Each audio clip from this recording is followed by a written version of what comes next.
जंगल का राजा कौन? यदि आप मेरी चैनल में नए हो तो मेरी चैनल को सब्सक्राइब करें, शेयर करें और लाइक करें। धन्यवाद। बहुत पुरानी बात है, एक जंगल था। उस जंगल के सभी जानवर आपस में मिलजुल कर रहते थे। उसी जंगल में एक शक्तिशाली शेर रहता था जो जंगल का राजा था। जंगल में एक लोमड़ी भी रहती थी जो बहुत चालाक और होशियार थी। लोमड़ी के मन में हमेशा से ही जंगल का राजा बनने की चाहत थी। वह किसी भी तरह शेर की जगह जंगल का राजा बनना चाहती थी। उसने कई बार प्रयास किए किंतु हर बार असफल रही। एक बार चालाक लोमड़ी ने सोचा क्यों ना जंगल में भी चुनाव करा लिए जाए, इसी बहाने मुझे राजा बनने का मौका मिल सकता है। लोमड़ी सबसे पहले हाथी के पास गई और बोली, हाथी महाराज, आप तो इस जंगल के सबसे शक्तिशाली जानवर हो, लेकिन आपकी जगह शेर को जंगल का राजा क्यों बनाया गया है? इस जंगल का राजा तो आपको होना चाहिए। उद्धरण चिन्ह। हाथी को लोमड़ी की बात में दम लगा। हाथी बोला, वो तो सब ठीक है, लेकिन मैं जंगल का राजा बनूंगा कैसे? जंगल का राजा तो शेर है। लोमड़ी ने झट से जवाब दिया, हाथी महाराज, इस बार जंगल में चुनाव करवा लिया जाए। जिसे सबसे अधिक वोट मिलेंगे वह जंगल का राजा बन जाएगा। हाथी लोमड़ी की बातों में आ गया और जंगल में चुनाव कराने के लिए तैयार हो गया। हाथी के बाद लोमड़ी जिराफ के पास गई और बोली, जिराफ भाई, इस जंगल में आप सबसे लंबे जानवर हो, तो फिर शेर जंगल का राजा क्यों है? जिराफ भी लोमड़ी की बातों में आ गया और जिराफ के दिल में भी जंगल का राजा बनने की तमन्ना जाग गई। इसके बाद लोमड़ी चीता के पास गई और बोली, चीता भाई, तुम तो इस जंगल के सबसे तेज दौड़ने वाले जानवर हो, तो फिर शेर जंगल का राजा क्यों है? इस जंगल का राजा तो तुम्हें ही होना चाहिए। अब चीता के दिल में भी जंगल का राजा बनने की इच्छा प्रबल हो गई।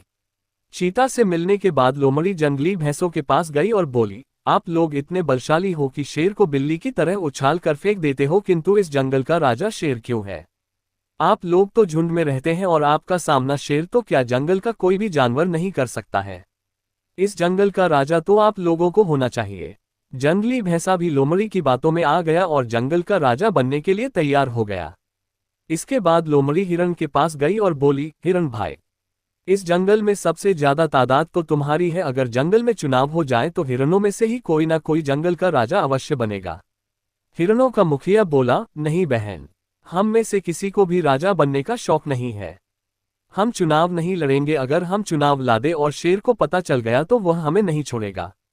अगर लोमड़ी तुम्हें चुनाव लड़ना है तो तुम लड़ सकती हो। लोमड़ी के तो मानो मन की बात हो गई, वह तो यही चाहती थी। लोमड़ी बोली, अगर आप लोग मुझे वोट दोगे तो मैं भी चुनाव लड़ सकती हूँ।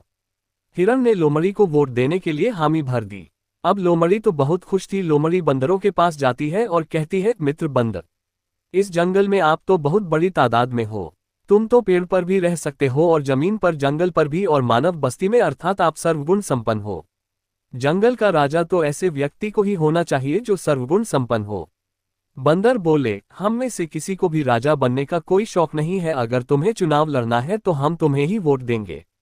बंदरों की बात सुनकर लोमड़ी बहुत खुश हुई और उसने जंगल के सभी जानवरों के साथ मिलकर चुनाव लड़कर नया राजा नियुक्त करने के लिए सभी को तैयार कर ली। जंगल के सभी जानवर इकट्ठे हुए और शेर के पास जाकर जंगल में चुनाव कराने की बात कही। शुरू में तो शेर नाराज हुआ, किंतु जंगल के सभी जानवरों के चुनाव कराने की बात पर तैयार हो गया। उसी समय शिकारियों द्वारा जंगल के जानवरों को घेर लिया जाता है। सारे जानवर शेर से कहते हैं, महाराज हमें बचाइए। शेर बोला, अब मैं इस जंगल का राजा नहीं हूँ। आप में से जो भी जंगल का राजा बनना चाहता है वह शिकारियों का सामना करे और उनसे जंगल के जानवरों की रक्षा करे। शिकारियों से लड़ने के लिए जंगल का कोई भी जानवर तैयार नहीं होता। तब शेर कहता है, जिराफ, हाथी, गैंडा, चीता और लोमड़ी, तुम लोग जंगल का राजा बनना चाहते हो तो तुम्हें ही इनका सामना करना पड़ेगा। ये सुनकर सभी जानवर कहते हैं कि उनमें इतना सामर्थ्य और जिगरा नहीं है कि हम इन शिकारियों का सामना कर सकें। ये काम तो शेर ही कर सकते हैं। वे लोग राजा बनना जितना आसान समझते थे इतना आसान नहीं है, ना ही राजा की जवाबदारी संभालना हर किसी के बस की बात है। जंगल के सभी जानवरों के आग्रह पर शेर शिकारियों से जाकर भिड़ गया। शेर के हमले से डरकर सारे शिकारी भाग खड़े हुए। अब जंगल के सारे जानवरों को समझ में आया क्यों शेर को जंगल का राजा कहा जाता है। जंगल के सारे जानवरों को अपनी गलती का एहसास हुआ और शेर के आग्रह पर जंगल में चुनाव तो हुए, किंतु जंगल के सारे वोट शेर को ही मिले। इस प्रकार शेर निर्विवाद जंगल का राजा बन गया। शिक्षा। जंगल का राजा कौन कहानी से हमें शिक्षा मिलती है कि अयोग्य व्यक्ति कितने ही प्रयास कर ले किंतु योग्य की बराबरी नहीं कर सकता। पूरी कहानी सुनने के लिए धन्यवाद।